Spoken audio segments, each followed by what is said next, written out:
Como le dije a ustedes cuando empezamos el capítulo de endocrino el día de ayer, el estudio de la enfermedad de la tiroides, de las células, sería interesante estudiarlo mejor en forma de ejes. Entonces, cuando estudiamos la tiroides, tenemos que estudiar el eje hipotálamo, hipófisis, tiroides y los trastornos que llevan cada uno de ellos. Esta es lo que yo pretendo realizar con ustedes. Primero vamos a hablar un poquito sobre todo histología, ¿no?, del eje hipotálamo, hipófisis y tiroides. Los mecanismos de retroalimentación positiva y negativa que hemos revisado muy bien ayer, el efecto fisiológico y clínico y fisiopatológico de las hormonas tiroideas, y describir las diferentes entidades patológicas en las que se manifiestan alteraciones de las hormonas tiroideas. Eso es lo que tenemos que nosotros revisar cuando hablamos de glándula tiroides.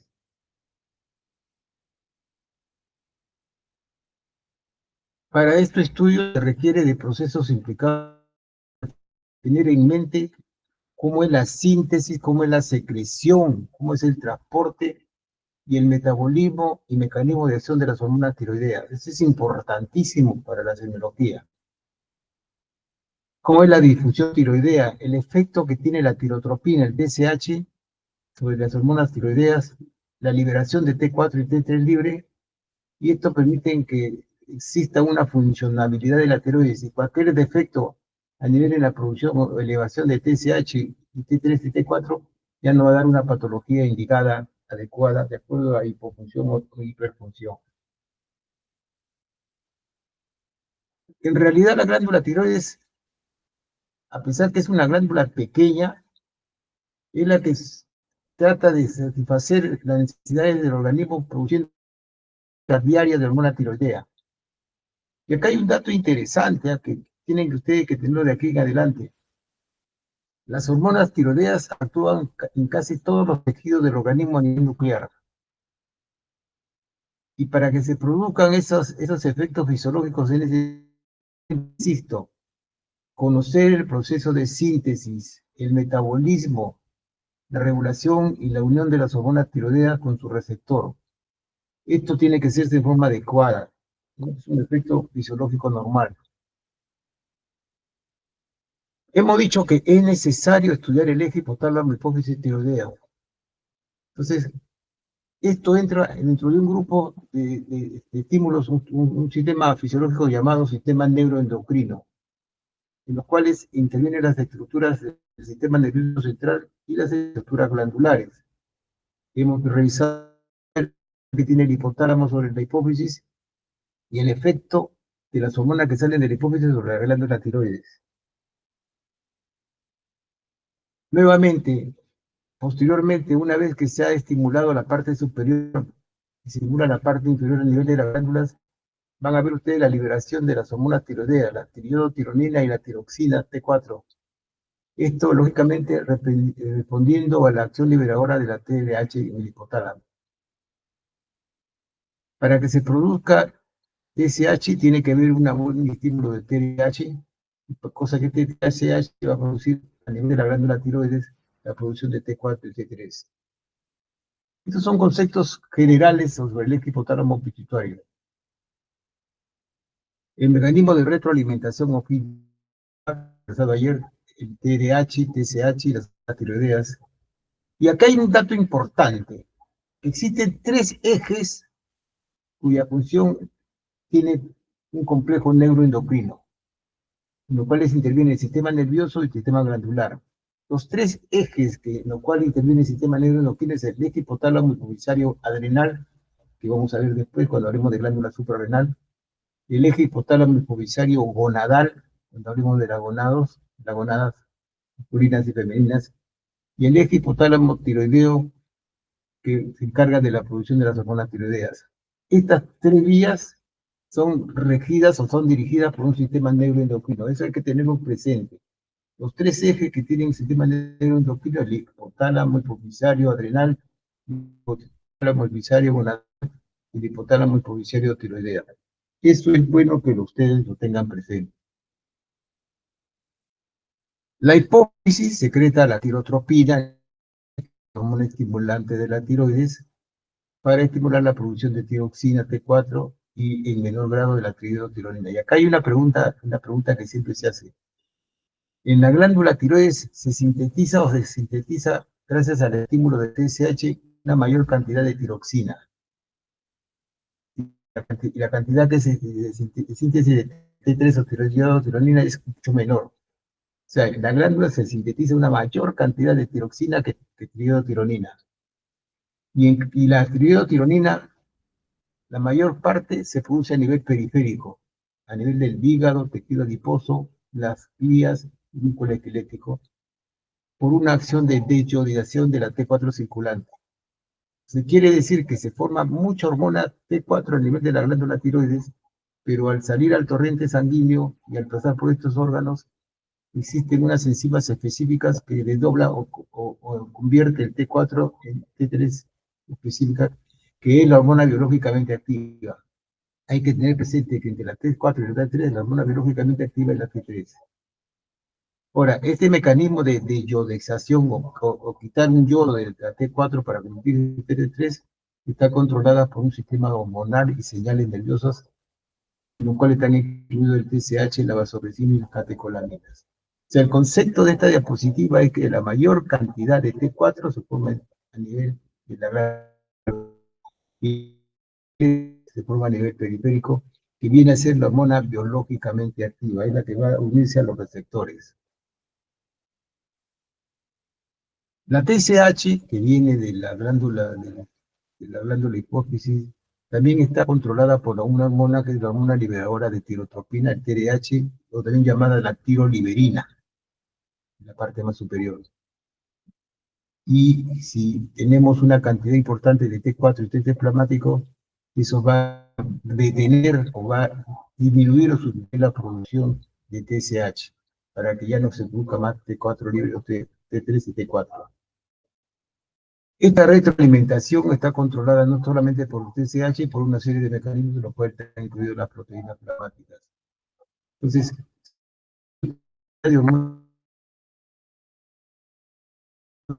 eso, el hipotálamo, el hipófisis lo siente o ve una respuesta de que ya no tiene por qué generar más producción de hormona tiroideas y se suprime la producción de TH y TSH para que no se siga sintetizando más hormona tiroidea. Entonces, esa ha sido una introducción más o menos para que ustedes tengan una idea cómo es el efecto fisiológico y la producción o el estímulo, la síntesis de las hormonas tiroideas. Pero vamos a hacerlo de forma más concentrada o más específica, más directa, haciendo un estudio muy acucioso de la fisiología tiroidea.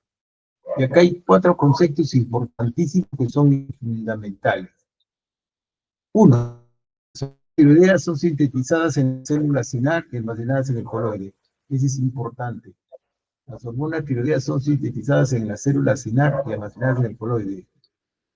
La T4 está formada por la 2-diodotirosina y la T3 está formada por una diodotirosina más monoiodotirosina. Eso gracias a una reacción de acoplamiento.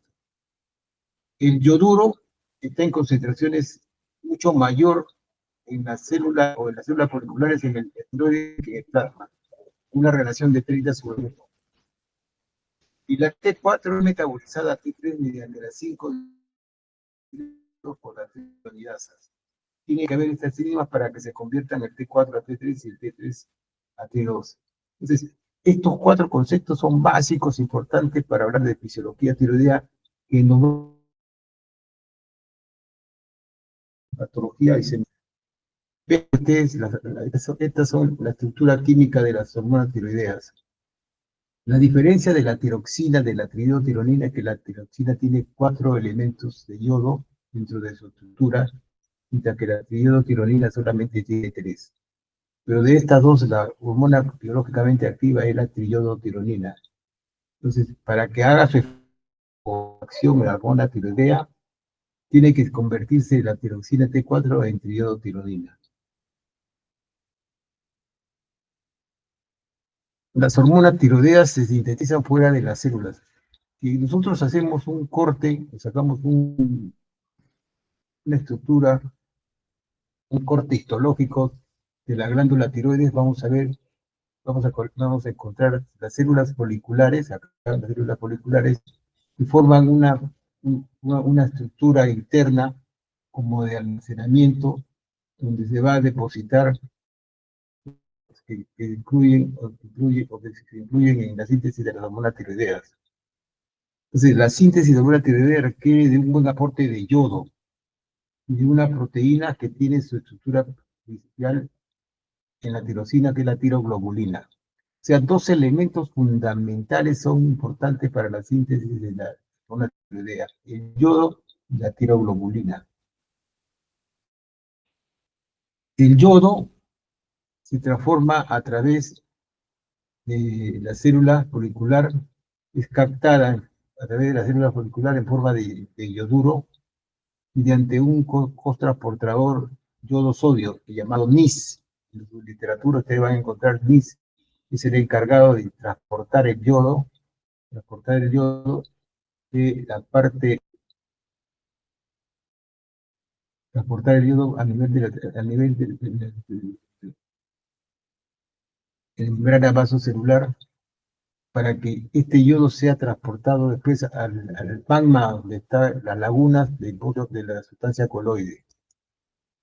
Vean ustedes cómo va ingresando el yodo, ingresa y se añade a la tiroglobulina, que son las proteínas que se necesitan también en las células foliculares. Pero este yodo inorgánico tiene que convertirse en yodo orgánico, para que el yodo orgánico se una a la tirosina, que es la proteína de la tiroglobulina.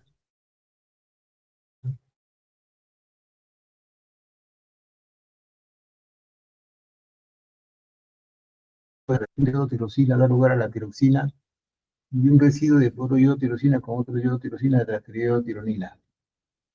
Este acoplamiento es catalizado por una peroxidasa, una peroxidasa. O sea, el organismo necesita de una buena cantidad de yodo para la síntesis de las hormonas tiroideas, que están influenciadas por una serie de enzimas.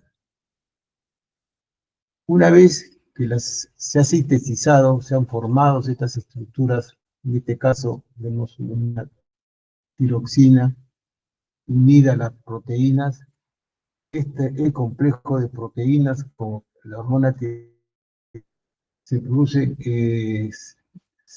comienzan a ser captadas o reabsorbidas en las células, de tal manera que mediante un mecanismo de micropinocitosis, va ingresando las células al célula producir. Las células captan porciones de tiroglobulinas, existe una fagocitosis de las proteínas. Esta fagocitosis de las proteínas hacen que sanguíneo. O sea, en conclusión, se necesita de una buena cantidad de yodo y que esté el sistema enzimático en buenas condiciones para que se sinteticen estas hormonas tiroideas. Obviamente vemos que las hormonas tiroideas, una vez que son separadas las proteínas de la tiroglobulina o de los rezagos de las tiroglobulinas, son liberadas al torrente sanguíneo. Y las tiroideas tienen sus células blanco, donde van a ejercer su función a nivel del núcleo celular.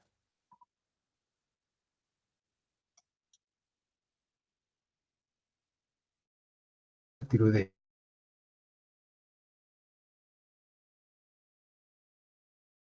Parte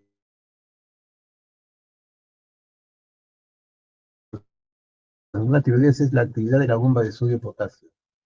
La bomba sodio-potasio está en todo el organismo mediante una serie de mecanismos celulares o intracelulares. Actividad de la bomba de sodio-potasio. Producción de calor. La hormona tiroides es una sustancia tremendamente calorigénica. Consumo de oxígenos, hidratos de carbono y de lípidos, degradación de proteínas y actividad del sistema nervioso simpático. Son 5 efectos importantes. Tiene otro tipo de efectos, pero son los efectos más importantes que tienen las hormonas tiroideas. Actividad de la bomba de sodio potasio, reducción de calor, consumo de oxígeno, hidratos de carbono y de lípidos, degradación de proteínas de actividad del sistema nervioso simpático.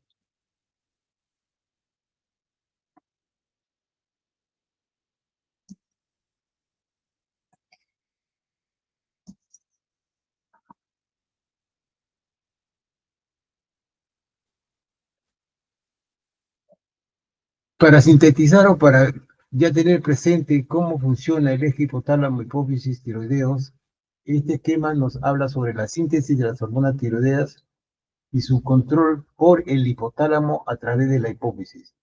Nuevamente, este esquemita se va a repetir durante toda esta clase. El hormona estimulante de la glándula de la tirotrofina, el TDH, va a estimular a la glándula hipófisis para la hormona estimulante de la glándula tiroides. Esto estimula la glándula tiroides y se produce la liberación de T4 y T3. Y por el mecanismo de retroalimentación o feedback se bloquea y se evita el exceso de producción de TDH y TSH cuando los valores de T3 y T4 están en niveles fisiológicamente normales. Mecanismo de retroalimentación o feedback. Ustedes saben que en el plasma las hormonas o cualquier tipo de hormonas están unidas a proteínas.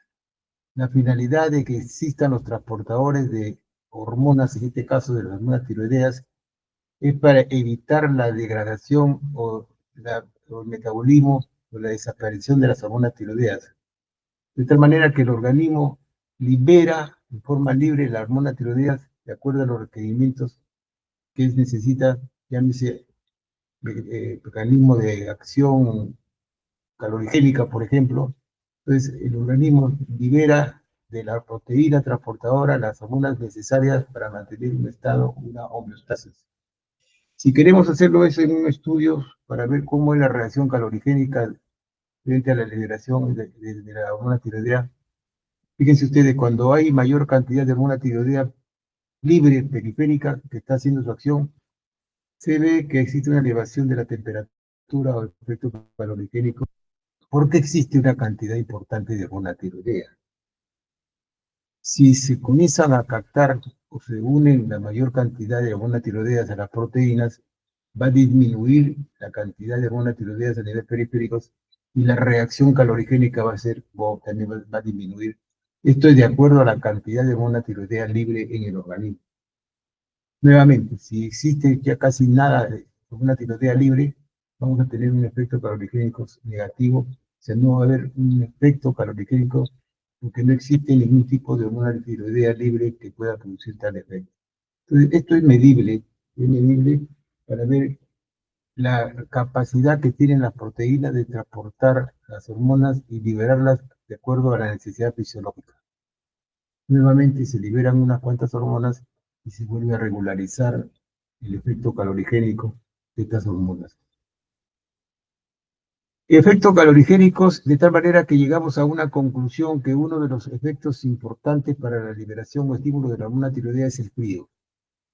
En el frío, los esquimales tienen una gran capacidad de producción de TDH para liberar TSH y producir TT4 para producir energías y producir calor frente al medio ambiente que están ellos en las zonas tremendamente frías. Entonces, uno de los efectos o la producción de hormonas tiroideas es el frío que hace que aumente a partir del TDH, TSH, T3 y T4 a nivel periférico. Hay un concepto muy interesante. Las personas que están en ayunas o están desnutridos son personas que tienen que ahorrar su energía y para tal efecto el organismo no produce o produce la hormona tiroidea que produce menos cantidad de energía. Y la hormona tiroidea que produce menos cantidad de energía es el T3 inversa.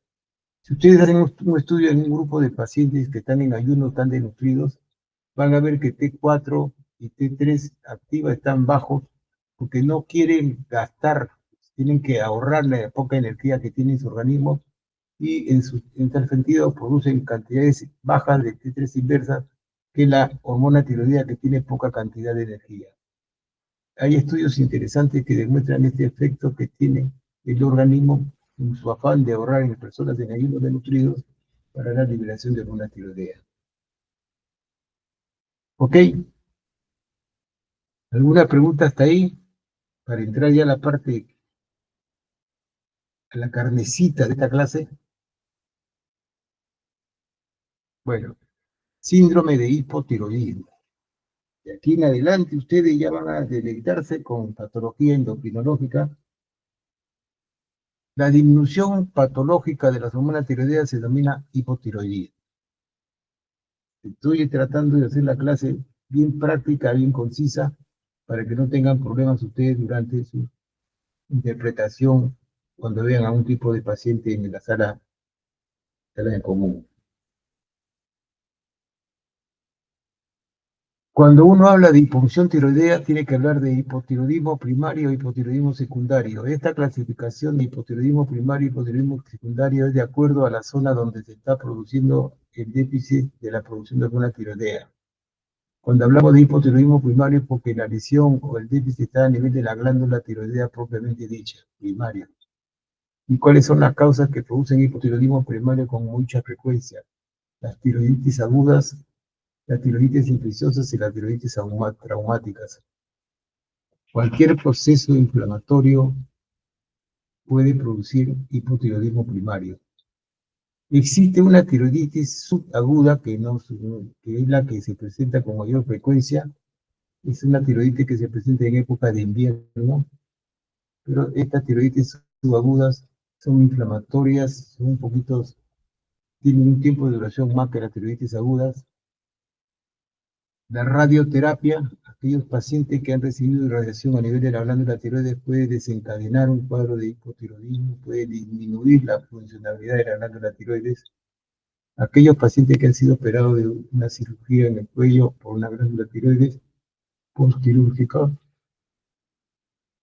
Y lo que no deben olvidar son aquellos pacientes que vienen de zonas de región boxógena. Región boxógena porque se ha demostrado que en esas zonas estos pacientes tienen bajo contenido de yodo. Ese bajo contenido de yodo no permite que se sintetice una buena cantidad de hormona tiroidea. El hipotiroidismo primario, tiroiditis aguda, infecciosa traumática, tiroiditis aguda, radioterapia, postquirúrgica y la región boxógena. Cuando hablamos de hipotiroidismo secundario, básicamente hablamos de alteraciones hipofisarias y terciario, alteraciones hipotalámicas. Pero acá, como consenso, como son similares, se pone hipotiroidismo secundario a las alteraciones a nivel hipotalámico y hipofisarios, en lo cual están incluidos alteraciones en la producción de TDH y TSH. Entonces, esto quiero que quede bien claro. El primario es la lesión a nivel de la glándula tiroides. El secundario, lesiones a nivel hipofisario y a nivel hipotalámico. Causa de hipotiroidismo primario también. Existen enfermedades, o sea, hipotiroidismo en los cuales se producen lesiones a nivel de la glándula tiroides. Existen enfermedades congénitas en las cuales hay un déficit del receptor al TSH. Se produce TSH, pero el TSH, el receptor en lo cual va a actuar el TSH a nivel de la glándula tiroides no funciona, o sea, no reacciona y no hay producción de hormona tiroidea. Hay un grupo de enfermedades congénitas en las cuales existe ese déficit del receptor de TSH. Alteración en la transcripción tiroidea. En algún mecanismo en los cuales se está sintetizando tiroidea se está alterando, se está modificando. O que haya un defecto en la síntesis hormonal. O algún paciente que tenga una alteración en la formación de la glándula tiroides, la pendiquinesia tiroidea. Les pongo acá el síndrome de Pendred, que es una alteración de hipotiroidismo en niños que nacen en zonas bociógenas, en los cuales tienen un gran componente neurológico, tienen retardo mental bocio y tienen una hipoacusia marcada. Niños que nacen en zonas bociógenas nacen con bocio, con hipoacusia y con retardo mental. Ese es el clásico síndrome de Pendred. Felizmente ya esto se está disminuyendo, estos cuadros, porque se está evitando que hayan niños que nazcan en zonas oceógenas, o sea, se está desapareciendo las zonas, lo cual ingería poca cantidad de yodo. O de repente hay una secreción anómala de la proteína que tiene que ver en la síntesis de las hormonas tiroideas, una secreción anómala de tiroglobulina. La otra cosa es la resistencia periférica a las hormonas tiroideas. Son hormonas tiroideas que se producen, pero a la hora que van a hacer su acción, no logran unirse al celular blanco y no producen su efecto. Y una de las cosas muy importantes es el déficit de yodo. Gente que vive en zonas ociógenas en las cuales no hay un buen consumo de yodo, entonces se produce un hipotiroidismo primario por deficiencia de yodo. ¿Qué síntomas y signos van a encontrar ustedes en el paciente con hipotiroidismo? Y esto tiene que tenerlo de ahora en adelante muy bien presente. El paciente te viene y te dice, doctor, tengo intolerancia al frío. En mi casa todo el mundo se muere de calor y yo tengo mucho frío. Intolerancia al frío, violentos. Acténicos y fatigados. Tiene fatigas, se cansa para hacer sus cosas. Es un caso típico de paciente con hipotiroidismo. Es una causa de aumento de peso, una causa de obesidad, pero es una obesidad a base de retención de líquido. Como hay inflamación o hay infiltración de una sustancia que se llama mixedema a nivel de las cuerdas vocales, el paciente tiene una voz difónica, una voz ronca. Son somnolientos, tienen lentitud en el movimiento intestinal, tienen pereza intestinal o constipación. Y fácilmente retienen líquidos, presentan edemas y mixedemas. Y en la esfera sexual hay una disminución de la libido y hay una disminución de la fertilidad y con caída de cabello. Estos son algunos signos, síntomas que te da el paciente. Y tú al examinar al paciente, ¿qué vas a encontrar? Señor, abra la boca. Van a encontrar una macroglosia, porque hay un gran infiltrado de retención de líquido a nivel de cavidad vocal y sobre todo en lengua. El paciente va a tener una agrandada, aumentada de tamaño, una macroglosia. Vamos a encontrar bradicardia, frecuencia cardíaca de 30, 40 minutos, piel seca, fase abotagada. La fase abotagada es una fase que tiene una fase hinchada con retención de líquido, párpados edematosos, cabello seco. Una de las causas de ascitis es el hipotiroidismo. La piel es amarillenta porque se ha demostrado que a la sustancia existe una hipercarotinemia. El caroteno no se metaboliza fácilmente, se retiene caroteno en los pacientes con hipotiroidismo y eso le da una coloración amarillenta. El síndrome del túnel carpiano es una infiltración del nervio carpio que produce dolor o irritación a ese nivel. Uno de los signos patognomónicos es la fase de relajación prolongada o reflejo lento. Eso sería interesante verlo con ustedes en la práctica para que examinen ustedes un paciente con hipotiroidismo, vean cómo tiene una fase de relajación prolongada o reflejo lento. Son pacientes con depresión, un paciente que tiene una bradilalia, una lentitud en responderte cualquier pregunta. Vean ustedes qué interesante es la clínica semiológica de los pacientes con hipotiroidismo. Muchos signos y síntomas que nos pueden precisar la característica de un paciente con hipotiroidismo. Y acá está.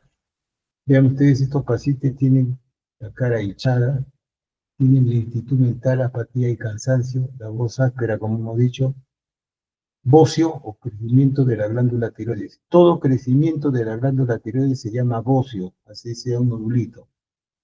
Latido cardíaco lento, una bradicardia, lentitud en los movimientos, debilidad muscular, estreñimiento, manos frías, intolerancia al frío, periodo menstrual retrasado y piel fría y seca.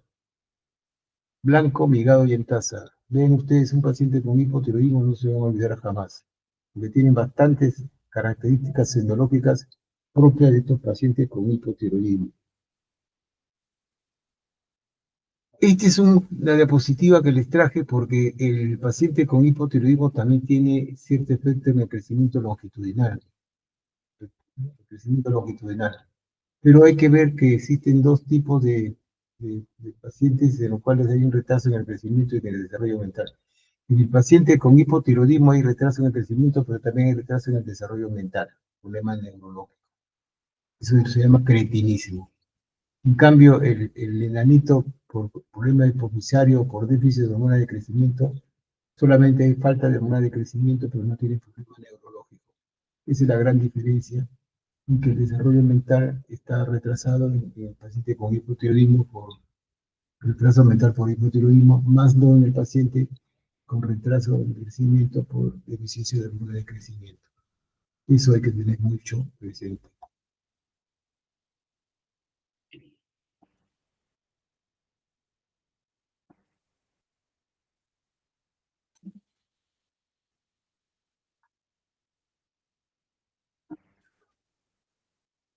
Existen algunas sustancias también que pueden tener relación con el hipotiroidismo y pueden retener o sintetizar o alterar la funcionalidad de la síntesis de las hormonas tiroideas. Son factores vociógenos. El mijo es un tiosanato y este mijo es un alimento, puede inhibir la captación de yodo y producir hipotiroidismo.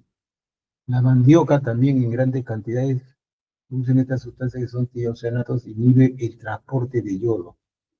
El coco tiene flavonoides cuando se consume en forma exagerada, inhibe las peroxidasas, que son las enzimas que actúan sobre la oxidación del yodo.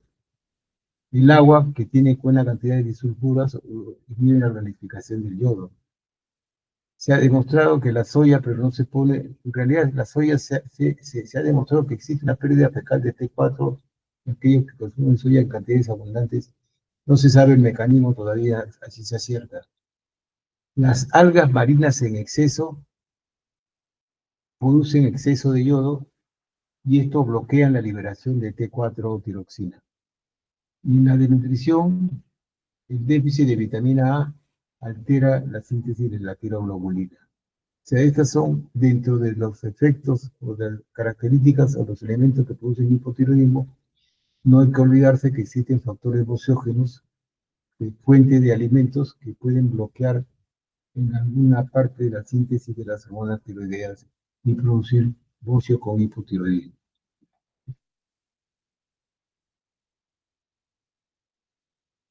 Esta es una diapositiva en la cual quiero demostrarle a ustedes cómo la deficiencia de yodo disminuye la secreción de hormonas tiroideas. Esto es lo normal. TDAH estimula la producción de TSH, liberación de T4 y T3, y por efecto retroalimentación o feedback o inhibición al nivel de la hipófisis o al nivel del hipotálamo. Esto es lo normal. Si un paciente disminuye su consumo de yodo, va a disminuir la secreción de las hormonas tiroideas, como es acá. Disminuye la secreción de las hormonas tiroideas. Esta disminución de las hormonas tiroideas no está en condiciones como para producir el factor inhibitorio por tensión de los estímulos superiores.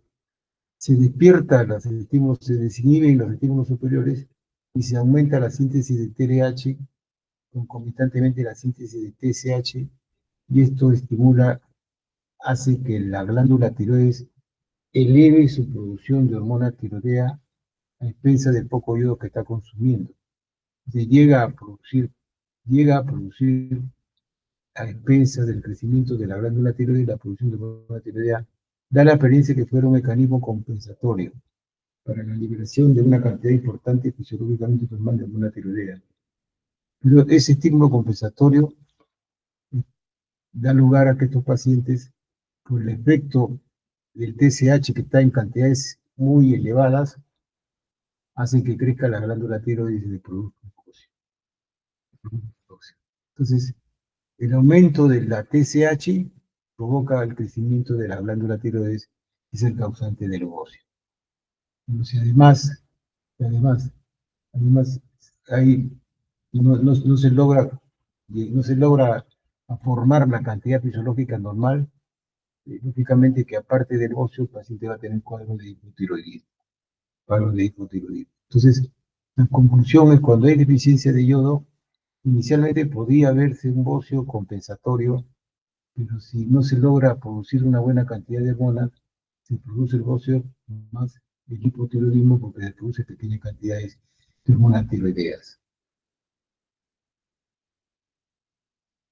Este es para que ustedes tengan el concepto de que para que haya una buena cantidad de hormona tiroidea, por lo menos el requerimiento, el consumo de yodo debe ser entre 100 microgramos por día. y se ha demostrado que existen zonas en las cuales hay deficiencia de yodo, sobre todo en las aguas y en los nutrientes. Sabemos nosotros que existen alimentos ricos en yodo, el pescado de agua de mar, el marico y el pollo, pero existen también zonas en las cuales hay deficiencia de yodo, una montañosa, los Alpes. Pero nosotros en el Perú, en la costa, sería muy difícil que haya paciente con deficiencia de yodo porque hasta todos los alimentos que consumimos tienen una cantidad importante de yodo. Solamente en las alturas, en las sierras, en las lejanías, en los cuales la gente no consume yodo, podríamos encontrar todavía algunos pacientes con bocio y con cuadro de hipotiroidismo por deficiencia de yodo. Entonces, eso tiene que ver mucho con la etiología del bocio endémico.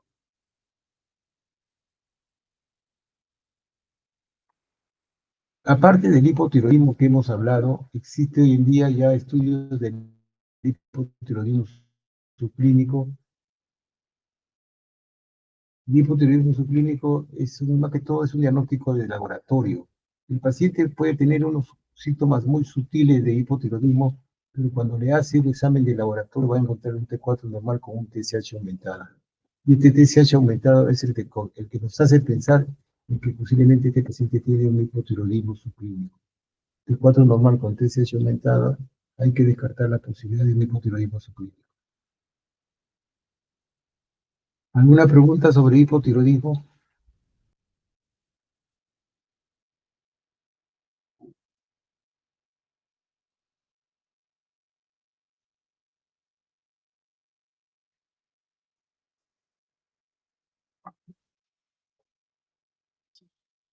En el hipertiroidismo, lógicamente, es lo contrario al hipotiroidismo. Existen algunas condiciones, algunos conceptos muy interesantes sobre hipertiroidismo. El hipertiroidismo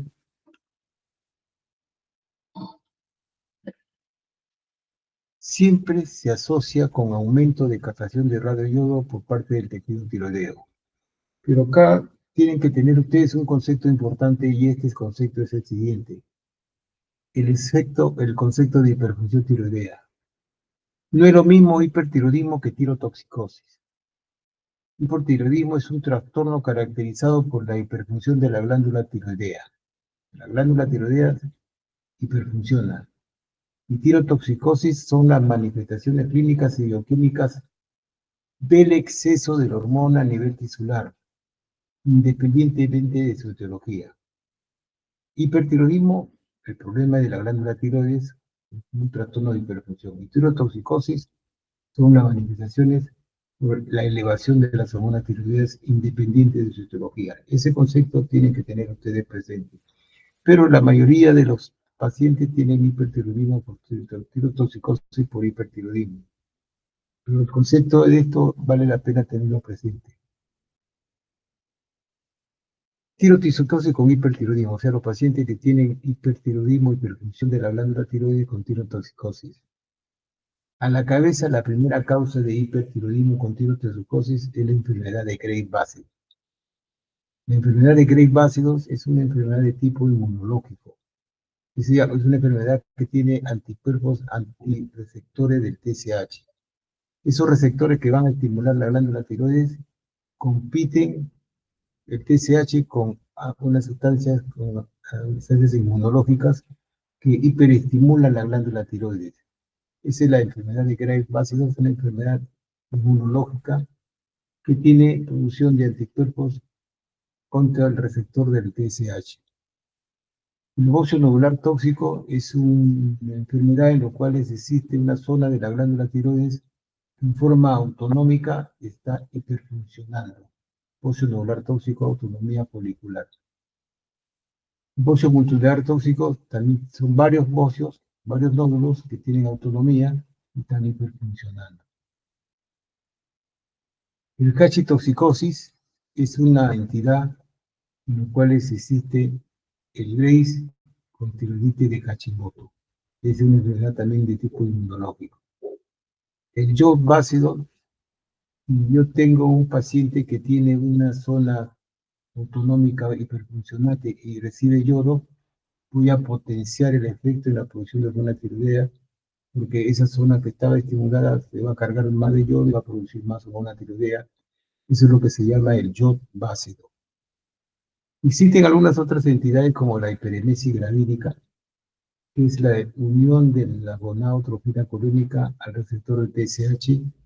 La gonadotrofina colónica tiene unas características similares al TSH, de tal manera que en la hiperemesis gravídica esas sustancias, como la gonadotrofina colónicas, se unen al receptor de TSH y hiperestimulan la glándula tiroides. Así como la hiperemesis gravídica, la mola actiforme también es la unión de la gonadotropina coriónicas al receptor de TSH. El coriocarcinoma es la unión del gonadotropina coriónica al receptor de TSH. Y lo que es bien raro es el adenoma hipoficiario.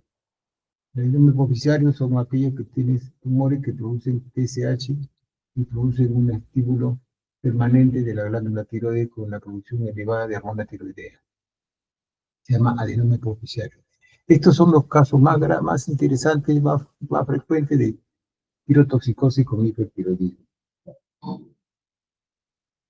Existen otros casos de tirotoxicosis sin hipertiroidismo, que tienen tirotoxicosis pero sin que haya algún tipo de manifestación o hiperfunción de la glándula tiroides. ¿Qué cosa es la tirotoxicosis ficticia? O la tirotoxicosis ficticia o la tirotoxicosis iatrogénica o medicamentosa. Es aquel paciente que exageró en el consumo de su hormona tiroidea y se eleva de forma exagerada y produce cuadro de tirotoxicosis. La tirotoxicosis fácil oral excesiva. La tiroiditis de Quervain también es una inflamación transitoria de la glándula tiroides que se inflama de forma aguda y produce hipertiroidismo. La tiroiditis postparto, que son aquellas mujeres que después del parto transitoriamente hacen el efecto inmunológico una hiperfunción de la glándula tiroides. El estrumo ovárico también tiene característica de producir hipertiroidismo por tirotoxicosis. Tirotoxicosis y hipertiroidismo. Este concepto de hamburger toxicosis se debe a que existía un grupo de niños que consumían muchos sándwiches en los cuales incluían la glándula tiroides como parte de los sándwiches. Los niños se alimentaban con tejidos tiroideos abundantes y eso producía un cuadro de hamburger toxicosis, cuadro de hipertiroidismo transitorio, porque el exceso de sustancias que podría ser estimulante de la glándula tiroides o el exceso de yodo, el exceso de glándula de la hormona, podrían producir hipertiroidismo. Por yodo radioactivo, existen algunos pacientes que le ponen yodo radioactivo, toman yodo radioactivo, se destruyen las células foliculares y eso produce una irradiación o producción exagerada de hormona tiroidea. Destrucción folicular con radioterapia. La miodarona es un producto antihipertensivo que dentro de su estructura tiene hormona tiroidea y también puede destruir la célula folicular. También es otra causa de tirotoxicosis. Y los tumores metastásicos de la tiroides, cáncer folicular con masa tumoral excesivamente grande, también puede producir cuadros de tirotoxicosis. Vean que existe toda una gama de características o causas de hipertiroidismo. Es interesante ubicarlos haciéndole una buena historia clínica, una buena anamnesis y un buen estudio semiológico. ¿Cuál es la clínica o qué manifestaciones van a encontrar ustedes en los pacientes con hipertiroidismo? De primera intención, la taquicardia. Las palpitaciones son muy frecuentes en estos pacientes con hipertiroidismo, la taquicardia. Hay taquicardia con frecuencia cardíaca más de 120. Estos pacientes pueden inclusive pasar insuficiencia cardíaca. Una de las causas de insuficiencia cardíaca en estos pacientes con hipertiroidismo en el adulto que tiene hipertiroidismo o glucosa celular tóxico hace una taquicardia marcada y puede llegar a una insuficiencia cardíaca. El temblor fino, un tremor fino, que es patognomónico, es típico del paciente con hipertiroidismo. Estos pacientes paran asténicos porque paran hiperfuncionando todo el día y se cansan rápidamente. Tienen intolerancia al calor, polifagia, son los pacientes que tienen una gran cantidad, consumen muchos alimentos y no se engordan. Insomnio, aumento de la presión arterial diferencial, tienen deterioro intelectual, deterioro sexual, el flujo sanguíneo en la glándula tiroides nos permite ver un soplo tiroideo específico típico y tienen aumento del ritmo defecatorio. En algunos casos le llaman diarrea, yo simplemente le pongo el nombre de aumento del ritmo defecatorio. Todo lo que es hiperactividad es lo que se refiere o se relaciona con pacientes con hipertiroidismo. Entonces, para concluir en esta parte, la liberación excesiva de hormona tiroidea produce hipertiroidismo. Y la causa más frecuente, que es pregunta de examen de hipertiroidismo, es la enfermedad de Graves-Básedo, que es una enfermedad de tipo inmunológico. Eso tienen que tenerlo ustedes presente. Este es el Graves-Básedo. Miren ustedes, el TRH, el TSH y estimula la producción de hormona tiroidea. Pero acá en la glándula tiroides compiten los anticuerpos con el receptor al TSH, de tal manera que hiperestimulan la glándula tiroidea y pueden producir el cuadro de hipertiroidismo, el proceso de autoanticuerpos.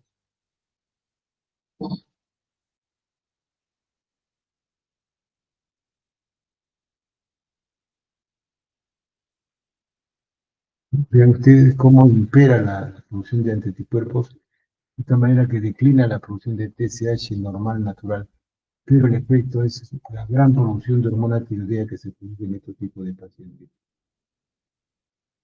¿Cuáles son las características del hipertiroidismo? ¿Qué manifestaciones clínicas o cómo encontramos, cómo vamos a encontrar un paciente con hipertiroidismo? Aumento del apetito y pérdida de peso. O sea, son los pacientes que comen bastante y bajan de peso.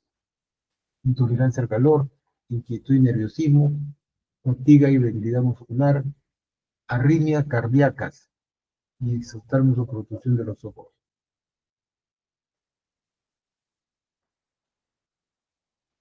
El exoftalmos o producción de los ojos se debe a que existe una reacción inflamatoria retroocular de tipo inmunológico, así como hay un efecto inmunológico sobre anticuerpos contra la glándula tiroides. Esas mismas sustancias inmunológicas o anticuerpos producen detrás del globo ocular, a nivel retroocular, un proceso inflamatorio, de tal manera que el paciente tiene esta característica de protrusión de globos oculares, de protrusión de globos oculares.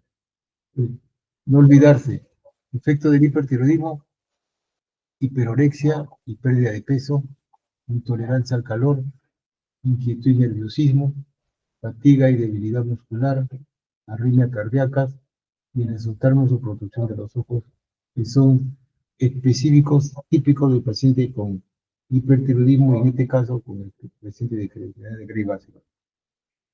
El paciente con enfermedad de Graves-Básedo, oreja, pestaña y ceja, tiene 4 componentes. Esta va a ser una pregunta de examen. Los 4 componentes del paciente con Graves-Básedo son: primero, hipertiroidismo, aumento del metabolismo. Segundo, exostalía o protrusión ocular. Tercero, un bocio, crecimiento de la glándula tiroides. Y cuarto, edema pretibial. Vuelvo a repetir, el paciente que tiene hipertiroidismo por enfermedad de Graves. Esta pregunta le van a hacer en teoría y en práctica. El paciente que tiene hipertiroidismo por Graves-Básedo tiene 4 elementos importantes: el hipermetabolismo o aumento del metabolismo basal. Segundo, la exoftalmía o protrusión de los globos oculares. Tercero, el bocio difuso. Y cuarto, el edema pretibial. De estos 4 elementos, generalmente los 3 primeros se presentan con mucha frecuencia: el hipermetabolismo, la protrusión ocular y el bocio. El edema pretibial se presenta en un bajo porcentaje de estos pacientes. No todos presentan edema pretibial. Pero la primera causa de hipertiroidismo de enfermedad de Graves-Básedo, nunca falta un paciente con enfermedad Graves en una sala de endocrinología. Posiblemente estos días vamos a ver unos pacientes con hipertiroidismo por enfermedad de Graves-Básedo. Esto ya para avanzar un poquito, como se hace el diagnóstico de hipertiroidismo, se sospecha una sospecha semiológica. Si hay una sospecha semiológica con las características que le hemos dado a ustedes, piden ustedes dosaje de T3, T4 y TSH, o piden dosaje de anticuerpos contra el receptor del TSH para especificar si es un Gray base 2, un TDTRH, TSH, una ecografía con efecto Doppler o una gammagrafía tiroidea con iodo radiactivo. Entonces, estos son elementos ya complementarios para descifrar, pero yo creo que con una buena semiología y un buen examen clínico, ustedes prácticamente detectan al paciente con hipertiroidismo de grave base. Muy bien. ¿Alguna pregunta sobre hipertiroidismo?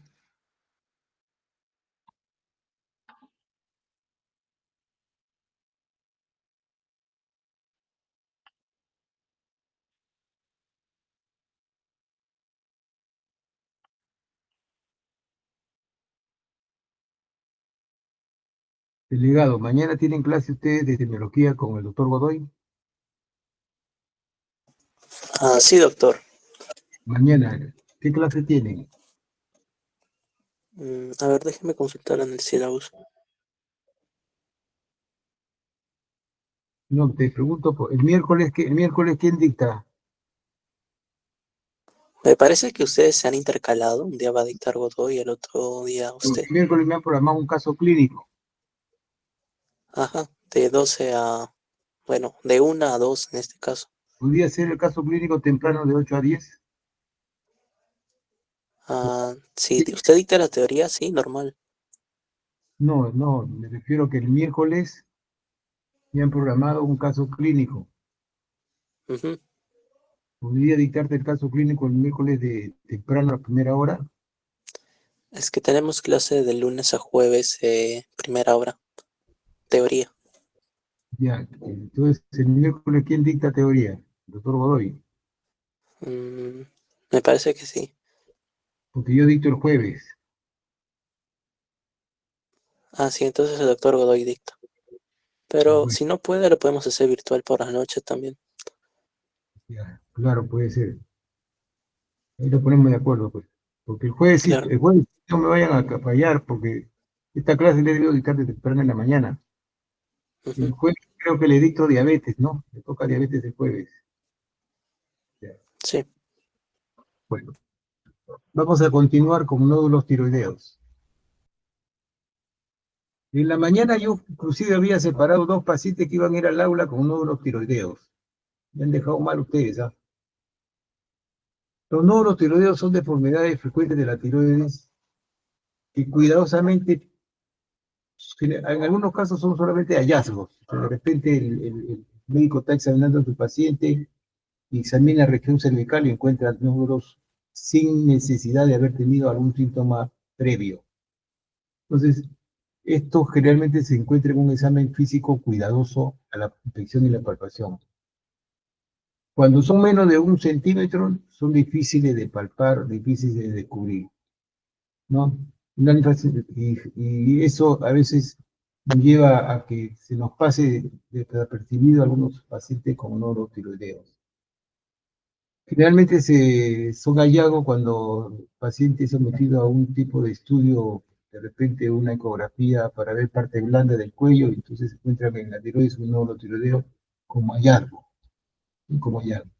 Pero si son menos de 1 centímetro, son difíciles de palpar. Existen dentro de los nódulos tiroideos el bocio nodular tóxico. El bocio nodular es un nodulito que se presenta en la glándula tiroides. Generalmente se presenta asociado a hipertiroidismo en gente mayores y en varones.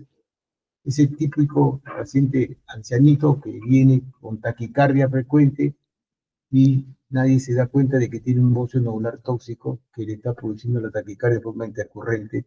Inclusive vienen a emergencia con cuadros de insuficiencia cardíaca y nunca nadie le puso la mano en el cuello y nunca nadie se encontró el bocio nodular tóxico. Estos pacientes tienen síntomas de hipertiroidismo, pero una gran repercusión cardiovascular, como les digo. Vienen a emergencia por insuficiencia cardíaca, se compensa y se los mandan a su casa de nuevo.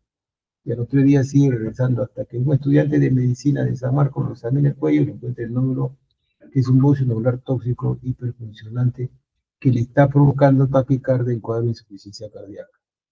Eso hay que tener presente. Es un hipotiroidismo de gente mayor en varones, signo de hipotiroidismo que puede llevar a una repercusión cardiovascular. Y generalmente ese predominio de T3, existe un exceso de T3 muy marcado.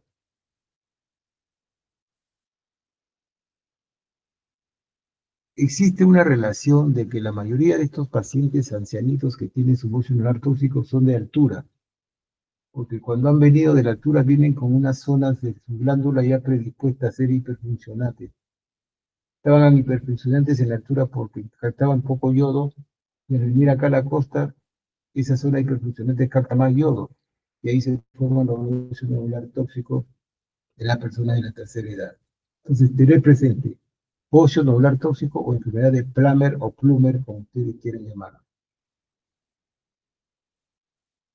Creo que vean ustedes aquí, estos son adultos, son los cuatro personas que tienen la misma edad, pero vean los tres chiquitos de abajo tienen hipotiroidismo, como axedomatoso, tienen mixedema. Mixedema son una congestión, los hinchaditos que están, la barriguita hacia la cara es mixedema por retención de un líquido. Es el típico paciente con hipotiroidismo.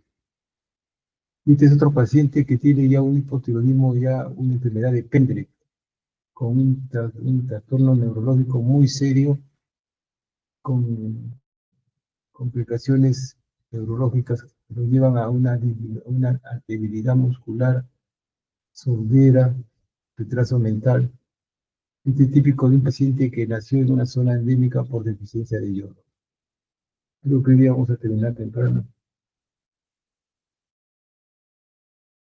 Estos son tres pacientes que sí viven en zona ociógena. Vean ustedes que conforme pasa la edad, el bocio tiene diferentes características. Acá un bocio más homogéneo, en cambio acá en una persona más adulta es un bocio ya que tiene muchos, no es homogéneo, heterogéneo, tiene muchas irregularidades y está calcificado. A veces esto es un mecanismo compensatorio, porque en base al crecimiento de la glándula está produciendo pequeña o buena cantidad de hormona tiroidea.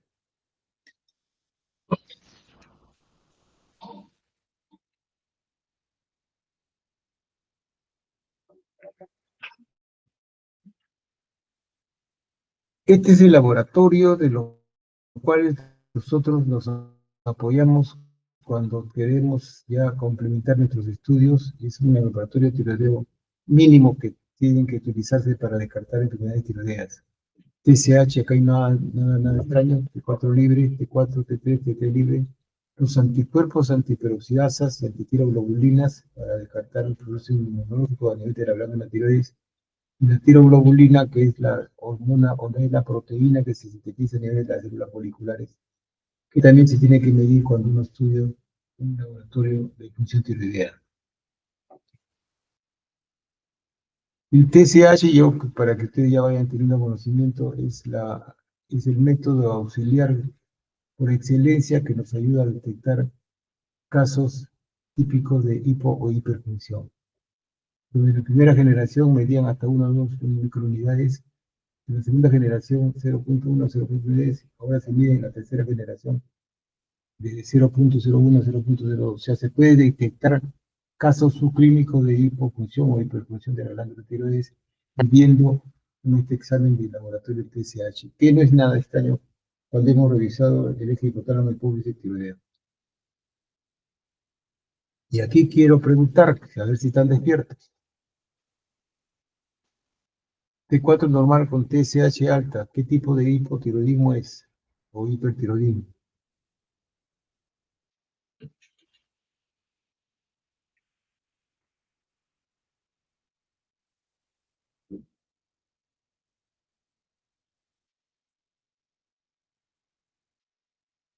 ¿Qué podría tener este paciente que T4 normal y TSH alto? Subclínico. Hipotiroidismo subclínico. Muy bien.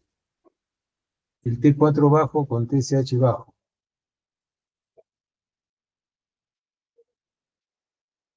¿Qué tipo de hipotiroidismo es?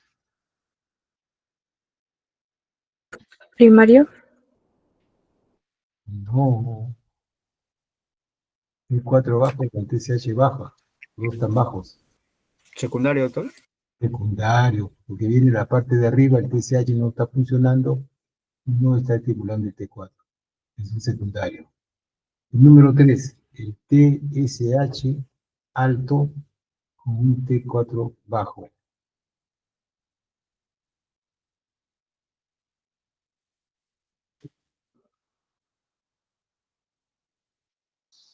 ¿Qué dijo la Primario. doctora?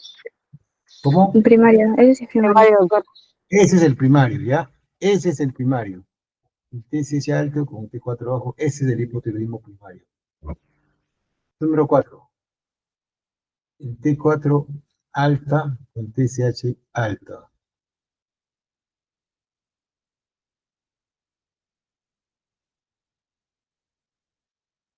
T4 alto con TSH alto.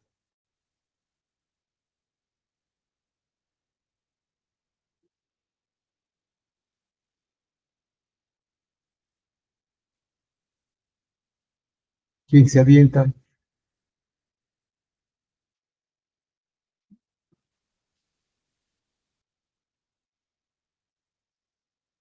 TSH alto y hace que el T4 también sea alto. ¿Es hipo o hiper? Para empezar.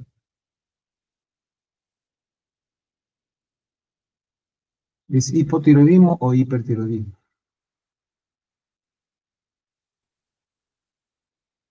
Hipertiroidismo, doctor. Es un hipertiroidismo. ¿Qué tipo de hipertiroidismo es? Secundario.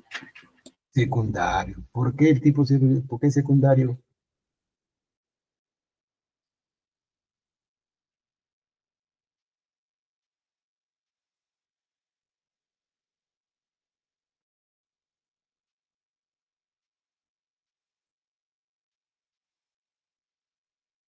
¿Qué hace que el T4 se eleve?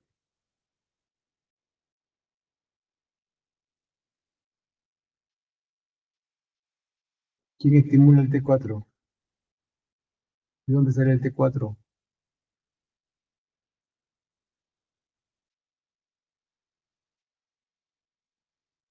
No se marean.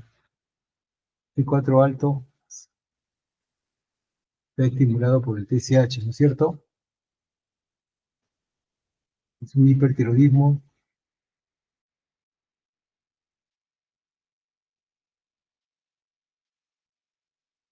¿Qué pasó?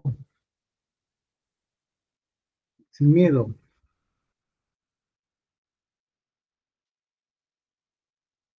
Secundario, doctor. Secundario, pues, el TSH elevado, 4 libras de TSH. Un TSH normal y un T4 bajo.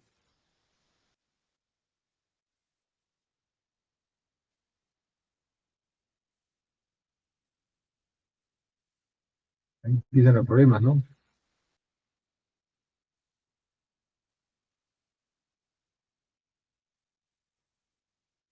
Porque si el T4 está bajo, se supone que el TSH tiene que estar elevado, ¿no es cierto?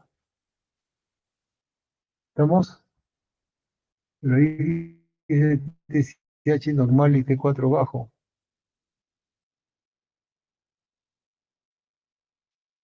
Es un hipotiroidismo central. Central. Claro que sí.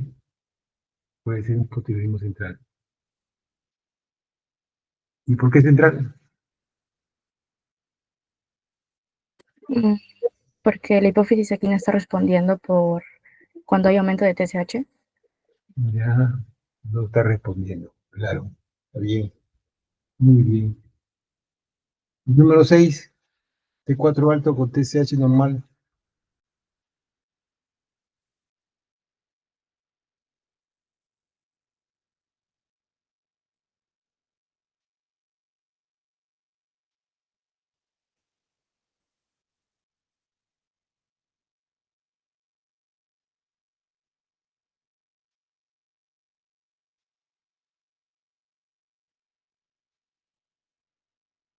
Si yo tengo un T4 alto a nivel periférico, el TSH tiene que bajar, ¿no? Tiene que disminuir. Pero acá está normal. O sea, no hay respuesta a nivel central tampoco. ¿Sí? Del hipotálamo o de la hipófisis entre el T4 elevado. ¿No? Es un T4 central también. Y el último, TSH bajo y T4 bajo.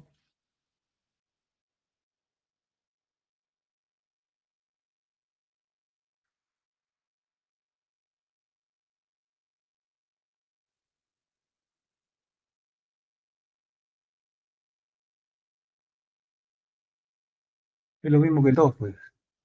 Hipotiroidismo secundario. Perfecto. Muy bien.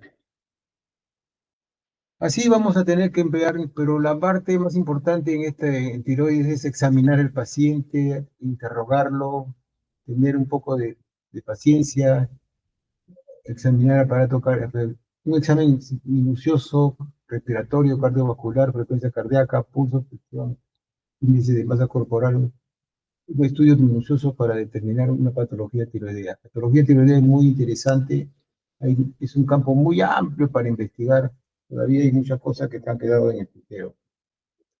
Bueno, yo creo que terminamos ahí para irnos a dormir temprano. ¿Alguna pregunta tienen ustedes?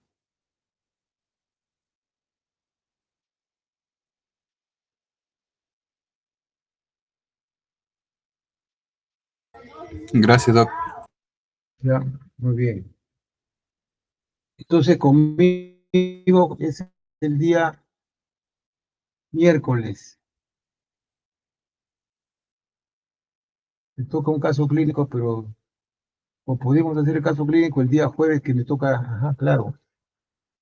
El jueves que me toca mi clase, hacemos el caso clínico, ¿les parece? Sí, doctor. Ya tengo ya todo preparado. Ok. ¿Alguna Sí, pregunta? Todo bien, doctor, gracias. ¿Alguna pregunta?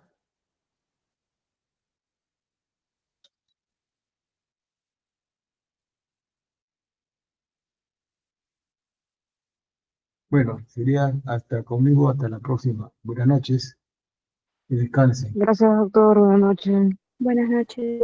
Buenas noches, doctor. Muchas gracias. Buenas noches. Buenas noches. Gracias, buenas Doc. noches, doctor.